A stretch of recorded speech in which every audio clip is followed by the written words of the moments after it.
Bapak, Ibu, saudara-saudari, dan anak-anak sekalian. Pertama-tama kami Majelis Jemaat GKMI Kudus mengucapkan selamat hari Minggu dan selamat berbakti dari rumah masing-masing. Berikut jadwal persekutuan dan kebaktian pekan ini yang dapat jemaat ikuti secara daring atau online.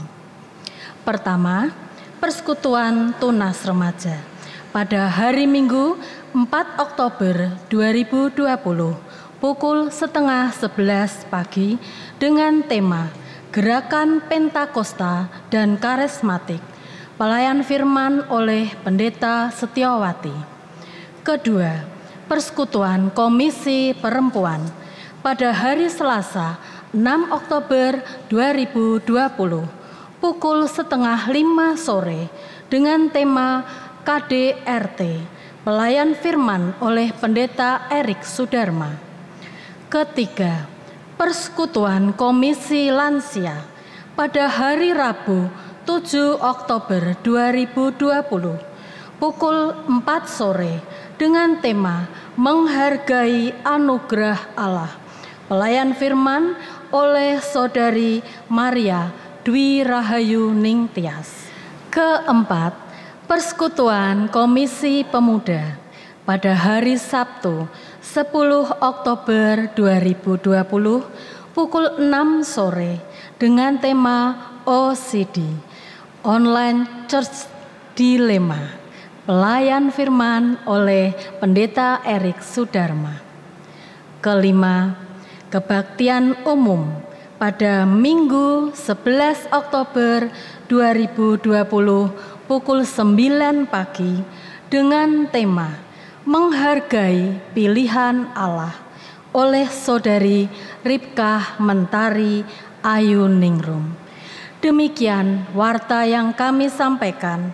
Untuk selengkapnya dapat jemaat simak dalam warta tercetak atau yang dikirim melalui email. Selamat beribadah, Tuhan memberkati.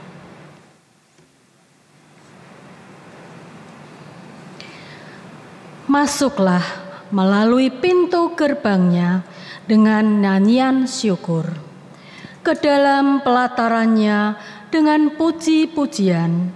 Bersyukurlah kepadanya dan pujilah namanya. Mari kita bangkit berdiri dan memuji Dia dengan sukacita. Kita kidungkan pujian, masuk gerbangnya bersyukur.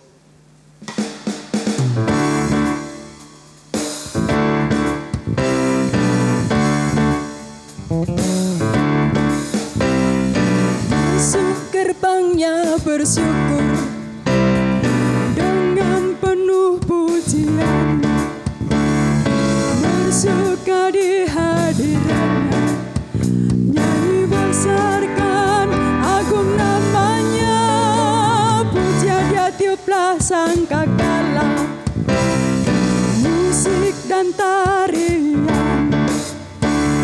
Semua makhluk di bumi, di surga, dengan segenap hati angkat pujian, sebab Tuhan baik, sebab Tuhan baik, sebab Tuhan baik, anugerahnya kekal selamanya,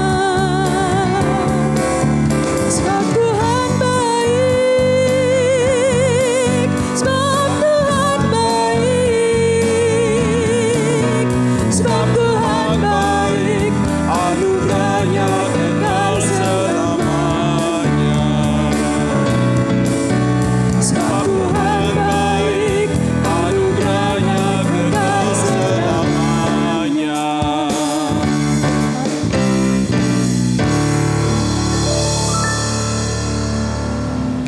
Kebaktian Minggu Biasa ini kita awali dengan pengakuan bahwa pertolongan kita adalah di dalam nama Allah yang telah menciptakan langit dan bumi dan yang tidak pernah meninggalkan ciptaannya sampai selamanya.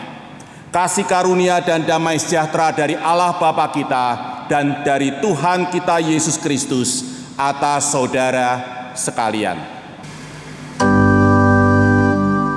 Mulia bagi Bapa, bagi Anak serta Roh Kudus, dari permulaannya, sekarang dan akan jadi selama-lamanya.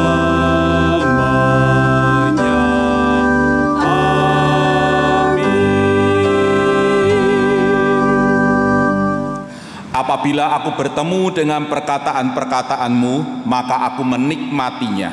Firman-Mu itu menjadi kegirangan bagiku dan menjadi kesukaan hatiku. Sebab nama-Mu telah diserukan atasku, ya Tuhan, Allah semesta alam.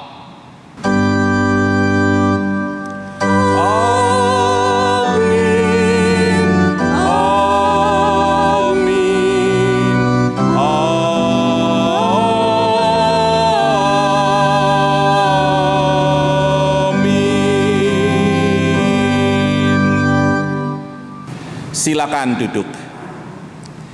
Selamat hari Minggu, Bapak, Ibu, Saudara, dan anak-anak sekalian. Kita telah memasuki bulan Oktober. Minggu-minggu selama bulan Oktober ini disebut minggu biasa. Artinya kita dipanggil untuk menyaksikan kisah kasih Tuhan melalui keseharian dan kebiasaan kita setiap hari. Tema umum kita di bulan Oktober ini adalah menghargai kasih karunia Allah. Kasih karunia Allah memang cuma-cuma, tapi tidak murahan. Kita harus menghargainya dengan senantiasa memperbaiki diri, sehingga kehidupan kita semakin menyukakan hati Tuhan. Sedangkan tema khusus kita minggu ini adalah menghargai hukum Allah. Tema ini mengajak kita untuk menyadari dan menanggapi hakikat hukum Allah, bukan sebagai sesuatu yang membebani atau mengikat, sebaliknya memerdekakan dan membarui. Mari kita bangkit berdiri untuk memberikan salam damai dengan salam Sunda. Salam damai.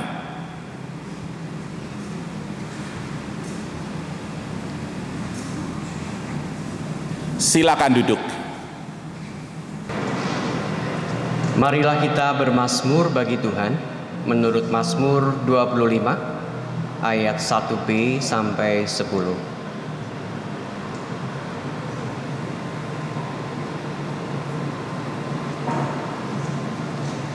Kepadamu ya Tuhan, ku angkat jiwaku.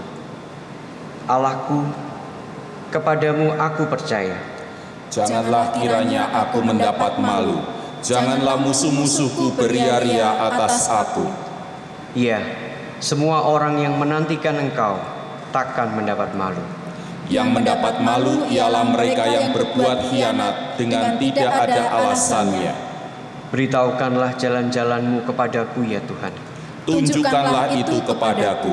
Bawalah aku berjalan dalam kebenaran-Mu dan ajarlah aku. Sebab Engkaulah Allah yang menyelamatkan aku. Engkau nanti-nantikan sepanjang hari. Ingatlah segala rahmat-Mu dan kasih setia-Mu ya Tuhan. Sebab semuanya itu sudah ada sejak purbakala.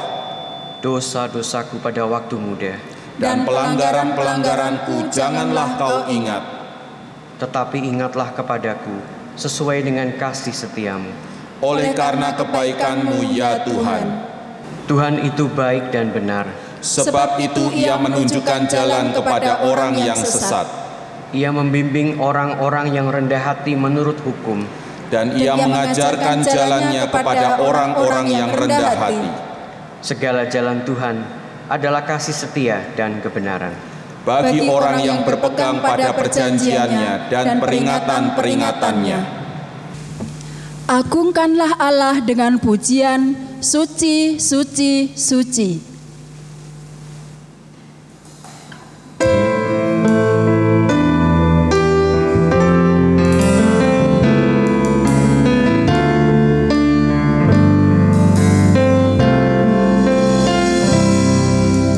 Suci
Saudaraku, sebagai manusia yang lemah dan terbatas, kita pasti tidak luput dari kesalahan dan dosa. Karena itu, mari kita mengakui segala dosa kita di hadapan Tuhan, serta memohon anugerah pengampunan dan pembaruannya atas kita.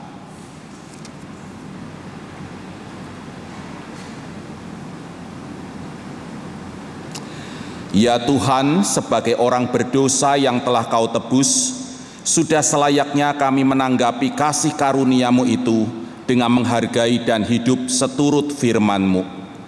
Namun alih-alih demikian, kami seringkali hidup menurut ego kami dan tidak mengindahkan perintah-Mu ya Tuhan. Perintah demi perintah yang Kau berikan sebagai sarana pembaruan hidup kami, justru kami abaikan dan kami memilih untuk hidup menurut cara hidup kami yang lama. Ampunilah kami ya Tuhan. Dalam kerendahan hati, kami pun memohon karya pembaruan Roh Kudus-Mu atas kami, agar kami dapat memahami dan menghidupi segala hukum-Mu. Dalam nama Tuhan kami Yesus Kristus, kami berdoa. Amin. Mari kita bangkit berdiri.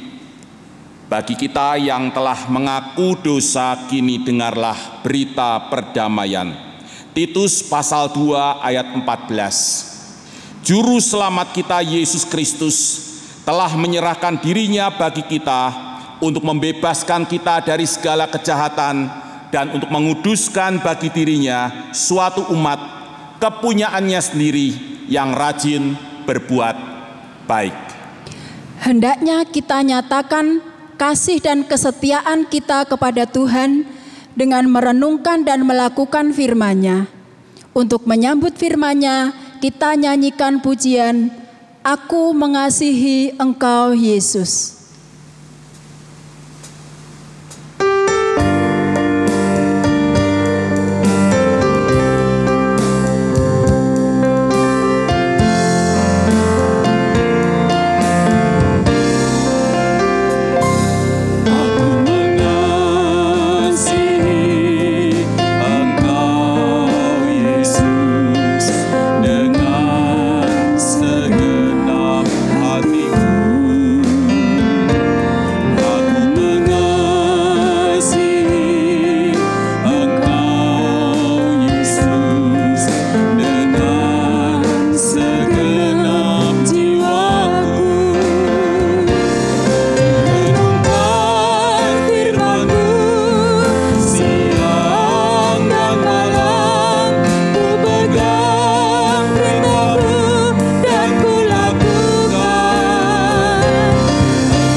Silakan duduk. Kita akan mendengarkan persembahan pujian dari Paduan Suara Sion dengan judul Bila Badai Hidup Menerpamu.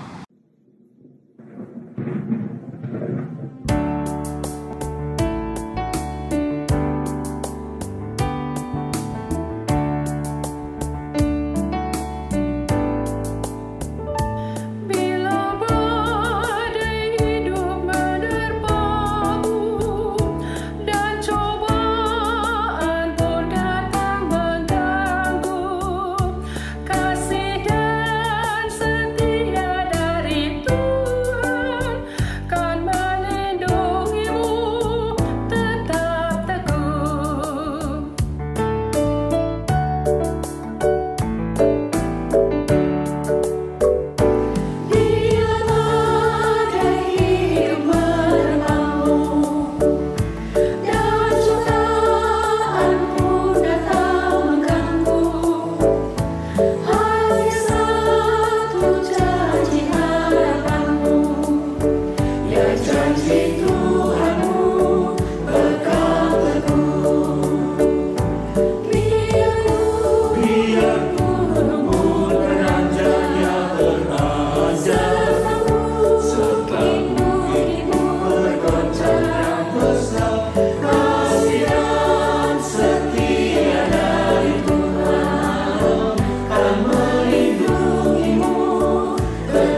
Mari kita bersatu dalam doa, memohon hikmat dan pengertian akan firman-Nya.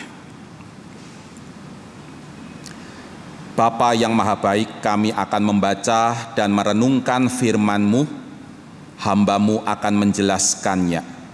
Kiranya Roh Kudus bekerja di dalam hati kami masing-masing, sehingga oleh karya pencerahan Roh Kudus, kami dapat mengerti maksud-maksud-Mu. Di dalam nama Tuhan kami Yesus Kristus, kami berdoa. Amin. Inilah firman Tuhan menurut Keluaran pasal 20 ayat 1 sampai 4, ayat 7 sampai 9, lalu ayat 12 sampai 20.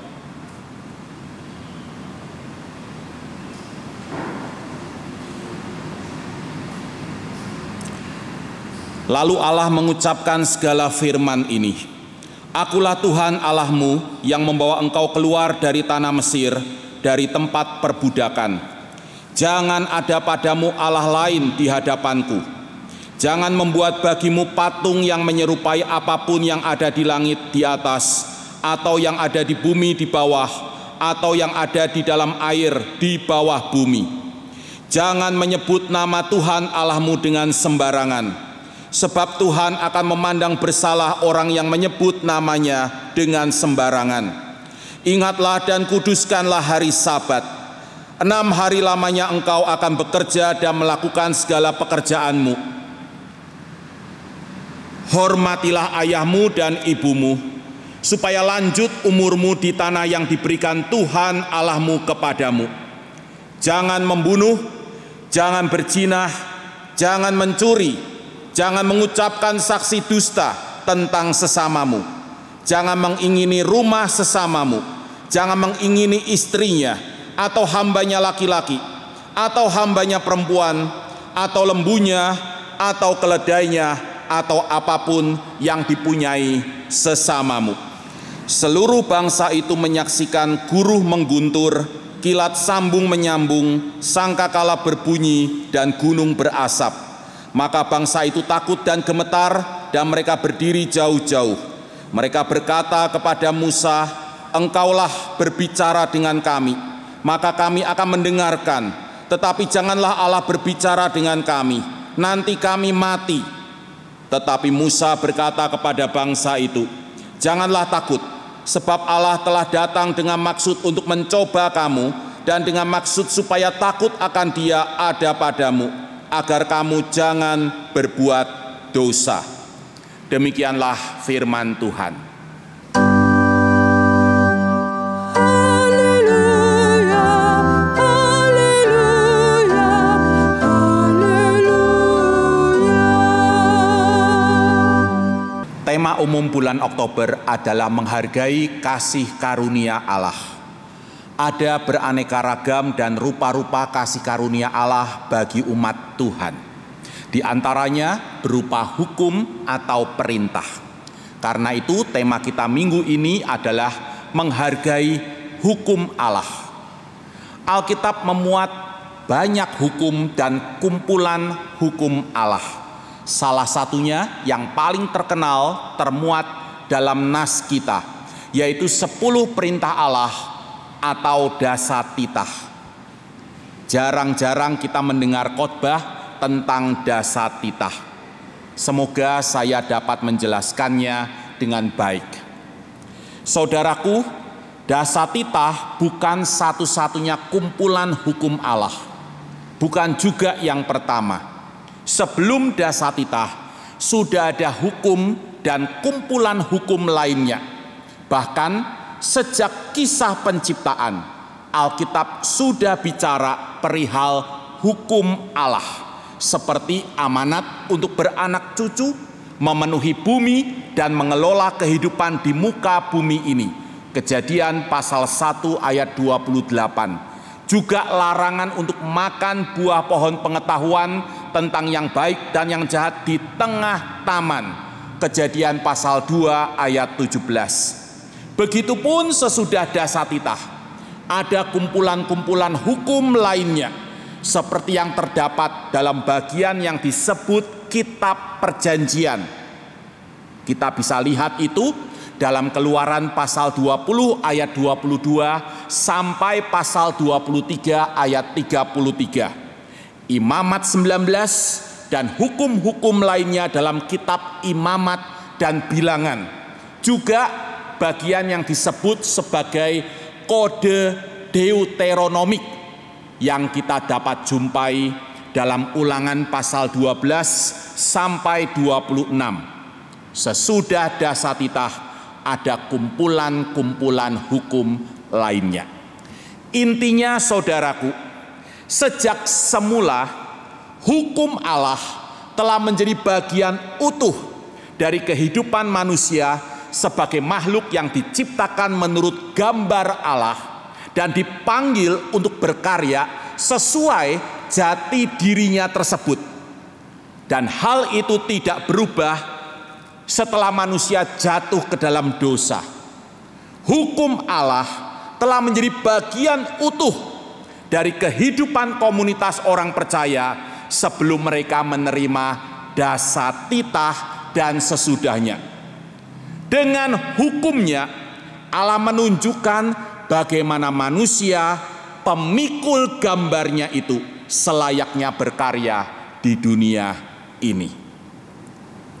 Selain bukan satu-satunya kumpulan hukum Allah, jangkauan Dasatitah juga terbatas. Ia tidak meliputi semua area kehidupan, dan ia tidak lebih penting ketimbang kumpulan-kumpulan hukum lainnya. Dalam khotbah di bukit, Matius pasal 5 sampai 7, kala menjelaskan perintah-perintah dari hukum Taurat, Yesus mengacu bukan hanya kepada Dasatitah, tetapi juga kumpulan-kumpulan hukum lainnya. Bukan hanya perintah jangan membunuh dan jangan berzina, tapi juga perintah mata ganti mata dan gigi ganti gigi. Jadi ada Dasatitah, tapi juga ada kumpulan-kumpulan hukum lainnya yang diacu oleh Tuhan Yesus.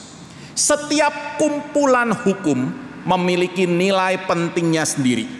Masing-masing mencontohkan tatanan kehidupan baru yang menyukakan hati Allah dalam bidang tertentu dan dari perspektif tertentu, termasuk Dasatitah. Semua kumpulan hukum itu mengajak manusia untuk menyadari bahwa dalam segala bidang kehidupan Allah menuntut umatnya untuk berkarya sesuai jati diri mereka sebagai pemikul gambar Allah.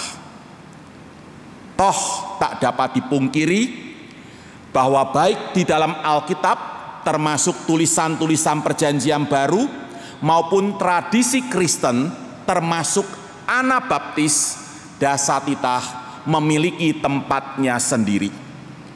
Dalam surat-suratnya, kala bicara perihal hukum Taurat, Rasul Paulus mengacu terutama kepada Dasatitah. Dalam Katekismus Elbing, bahan ajar iman Kristen yang digunakan oleh gereja-gereja Menonit di berbagai belahan dunia, termasuk GKMI Kudus, pokok Dasatitah dibicarakan secara khusus. Kalau begitu, di mana letak keutamaan Dasatitah? Jawabannya, yang pertama, pada konteks Eksodus atau kisah penyelamatan Allah atas Israel yang ditekankan sebagai dasarnya. Saudaraku, Dasatitah tidak pernah berdiri sendiri, tapi terikat pada konteks sejarahnya. Dasatitah berawal dengan pernyataan diri Allah sebagai penebus umatnya. Keluaran pasal 20 ayat 2. Akulah Tuhan Allahmu yang membawa engkau keluar dari tanah Mesir, dari tempat perbudakan.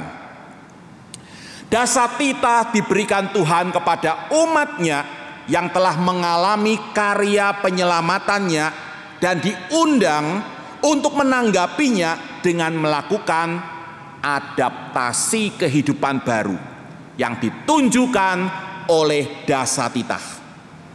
Dengan demikian, Dasatita menyatakan bahwa tatanan kehidupan baru yang diatur oleh hukum Allah itu bukanlah sarana keselamatan, melainkan isi keselamatan. Saudaraku, Dasatita menegaskan bahwa tujuan Allah menyelamatkan umatnya dari kekuatan-kekuatan yang menindas mereka adalah untuk membarui kehidupan mereka. Bukan cuma menebus, Allah juga membarui umatnya. Hukum Allah adalah sarana pembaruan. Kesadaran ini disuarakan oleh pemazmur dalam bacaan Mazmur kita. Mazmur 25, khususnya ayat 5. Bawalah aku berjalan dalam kebenaran-Mu dan ajarlah aku. Sebab Engkaulah Allah yang menyelamatkan aku. Engkau ku nanti-nantikan sepanjang hari. Saudaraku, Allah menyelamatkan kita umatnya untuk membaharui kehidupan kita, sehingga kita selanjutnya berlaku benar menurut hukumnya. Berikutnya yang kedua, letak keutamaan Dasatita adalah pada tuntutannya atas umat untuk beribadah secara eksklusif kepada Allah sebagai prinsip yang mendasari seluruh hukum lainnya. Perintah pertama dan utama dari Dasatita adalah Keluaran pasal 20 ayat 3. Jangan ada padamu Allah lain, atau lebih tepatnya berbentuk jamak, Allah-Allah lain. Jangan ada padamu Allah-Allah lain di hadapanku. Dengan kata lain, fokus Dasatita adalah pemberhalaan. Dasatita bersifat kontra dan menentang pemberhalaan. Apa itu pemberhalaan?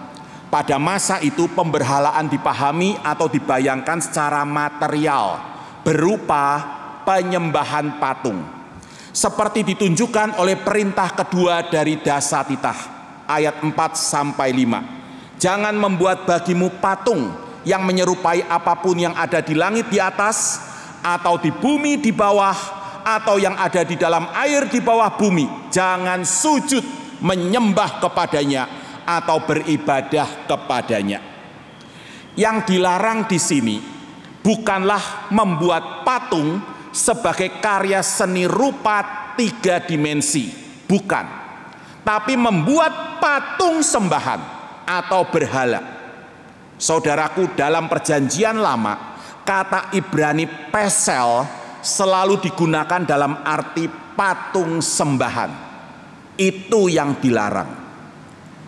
Selain patung sembahan, Allah-Allah lain dapat berupa orang, tempat, atau apapun yang kita anggap lebih penting atau sepenting Tuhan, termasuk apa yang dikejar dan diandalkan manusia sejak dulu kala untuk menjamin kehidupannya, seperti uang, harta benda, ketenaran, kekuasaan, dan seterusnya.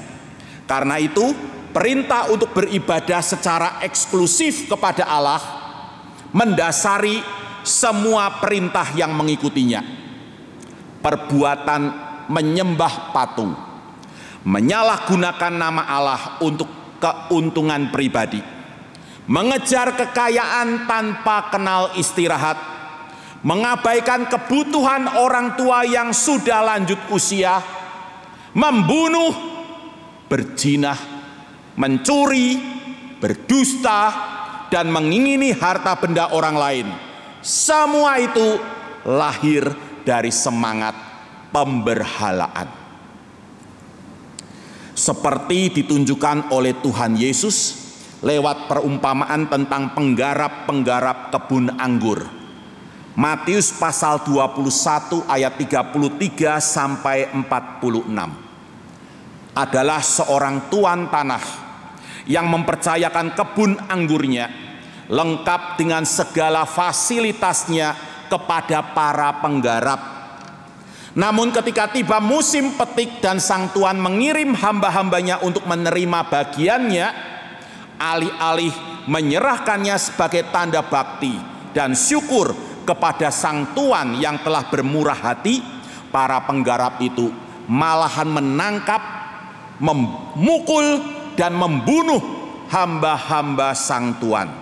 Bahkan ketika sang tuan menyuruh anaknya mendatangi mereka, bukannya segan kepadanya, mereka malahan menangkap anak itu, melemparkannya keluar dari kebun anggur, lalu membunuhnya.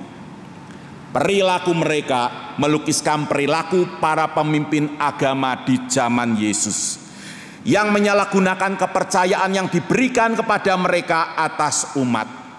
Alih-alih melayani, mereka memeras umat dan menyingkirkan siapapun yang dianggap mengancam kedudukan mereka.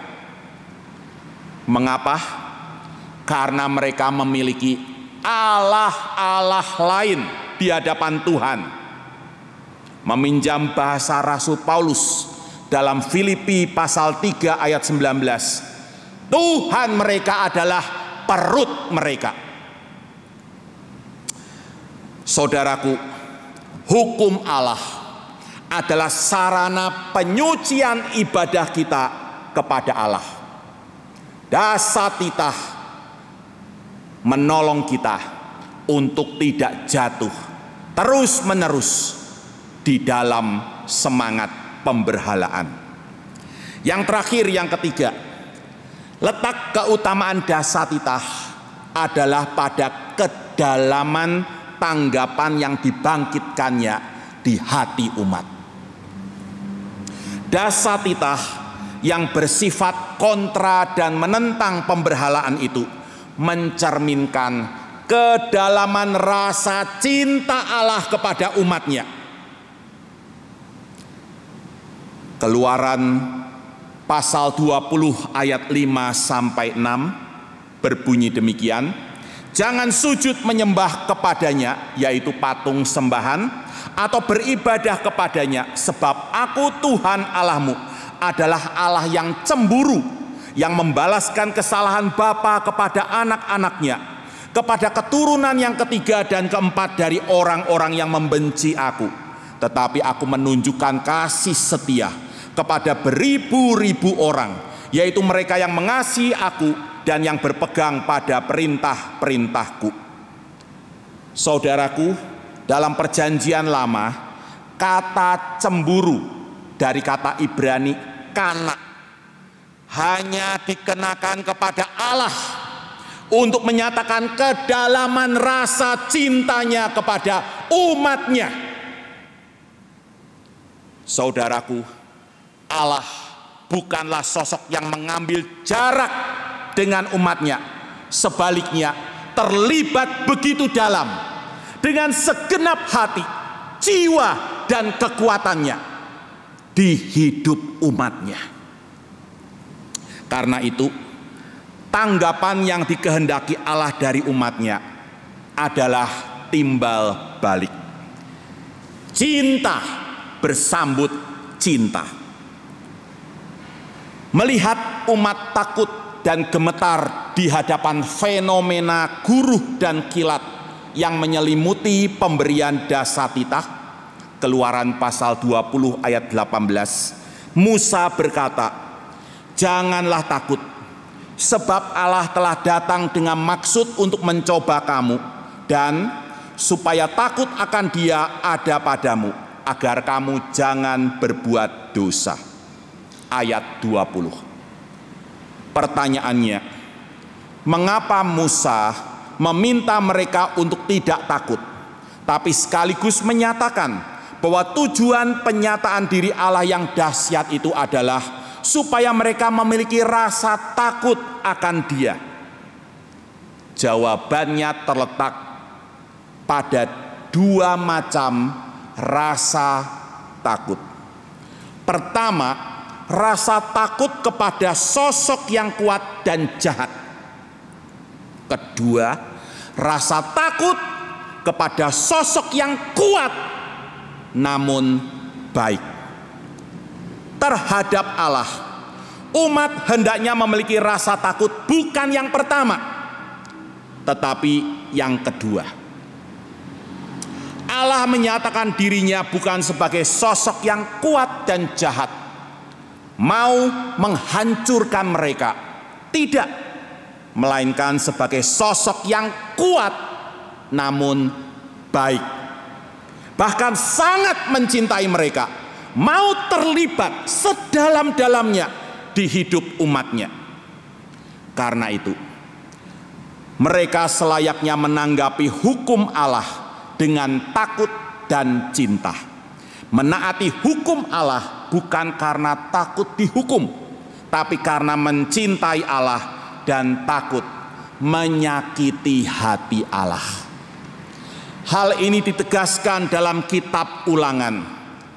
Dalam kitab itu, setelah dasar titah dikemukakan, Ulangan pasal 5 ayat 6 dan seterusnya, intisarinya dinyatakan di pasal 6 ayat 4 sampai 5. Tuhan itu Allah kita, Tuhan itu Esa.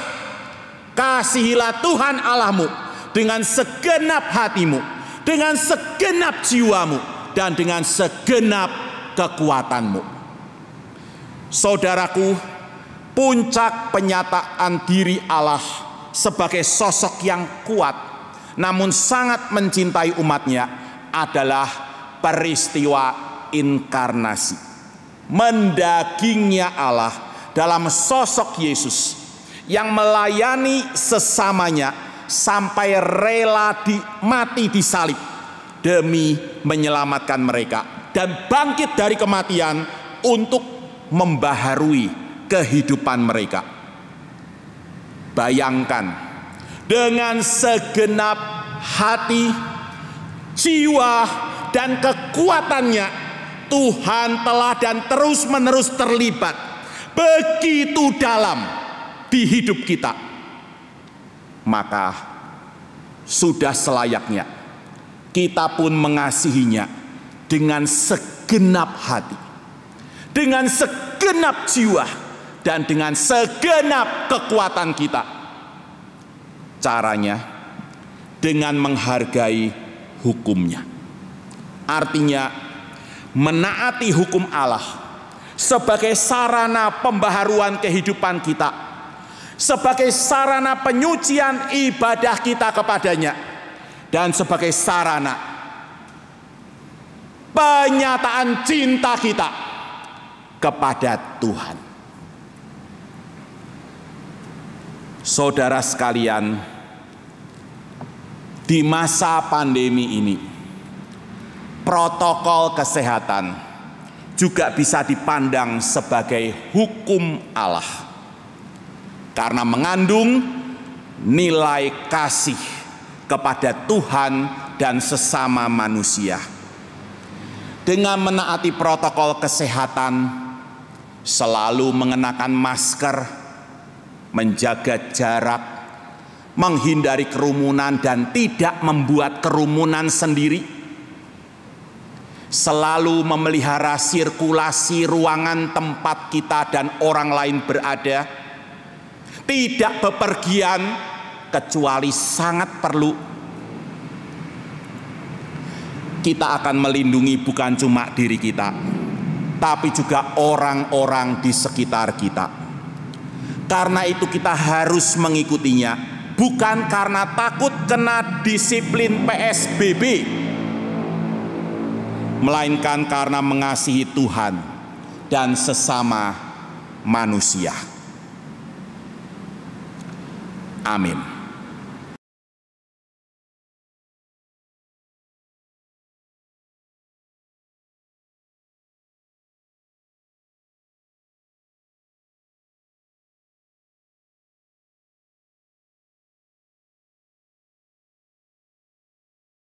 Mari kita bangkit berdiri sebagai jemaat Kristen yang ingin meneladani Kristus.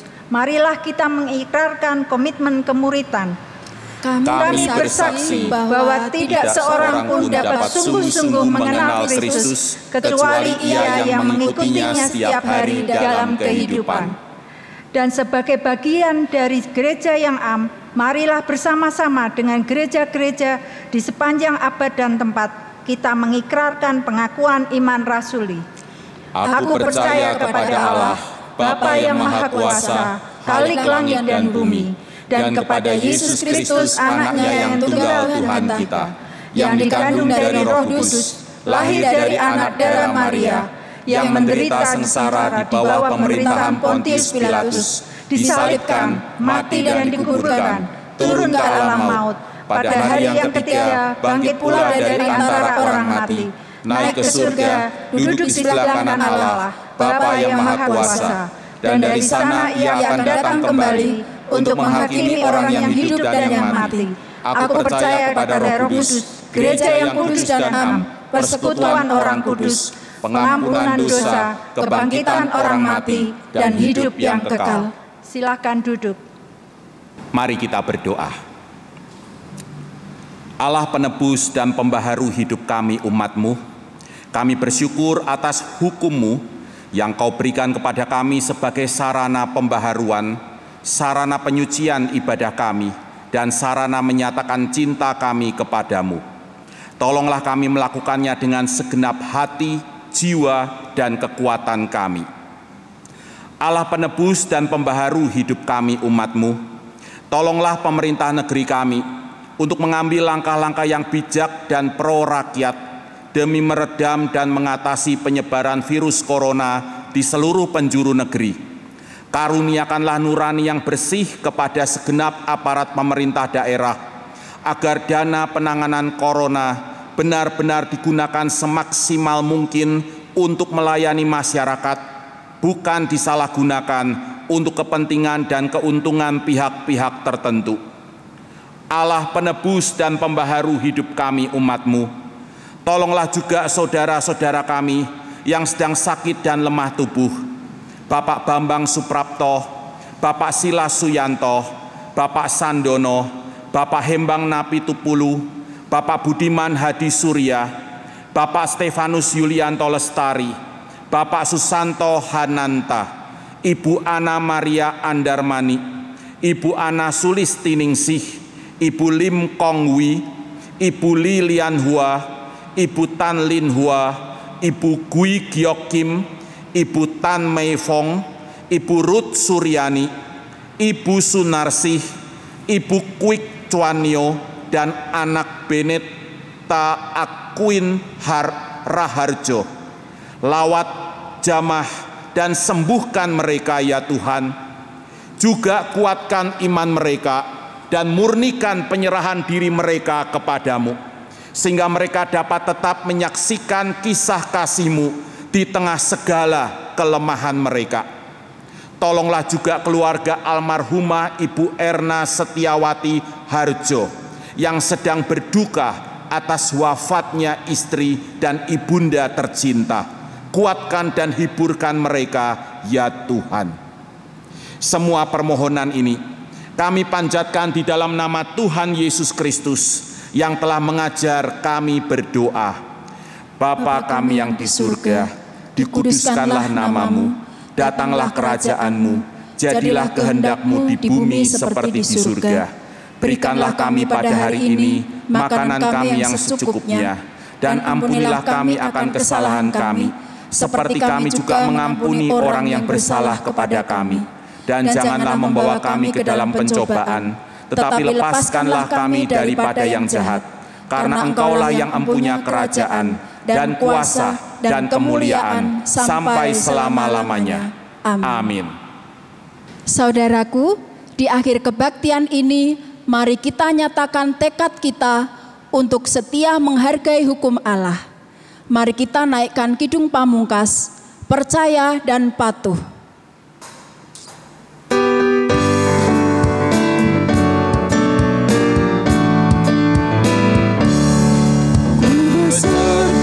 Tuhan dalam perjalanan, terang firman-Nya jadi sulur.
Mari kita bangkit berdiri. Saudaraku, arahkanlah hatimu kepada Tuhan, jadilah saksi Kristus, dan terimalah berkat-Nya. Kasih karunia, rahmat, dan damai sejahtera dari Allah Bapa dan Kristus Yesus, Tuhan kita, menyertai engkau.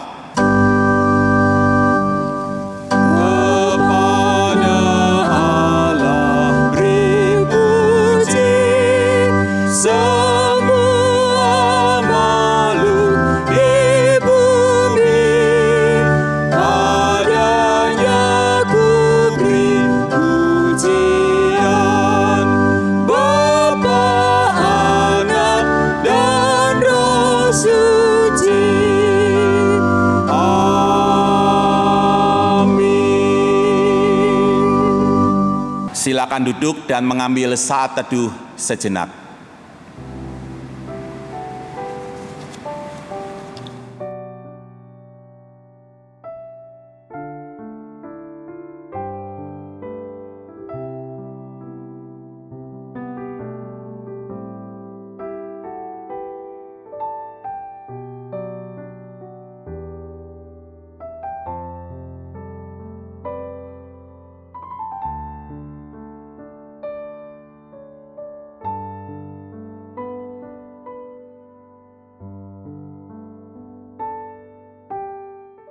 Jemaat yang hadir di ruang kebaktian ini dapat menyerahkan persembahan dengan memasukkannya ke kotak persembahan yang tersedia.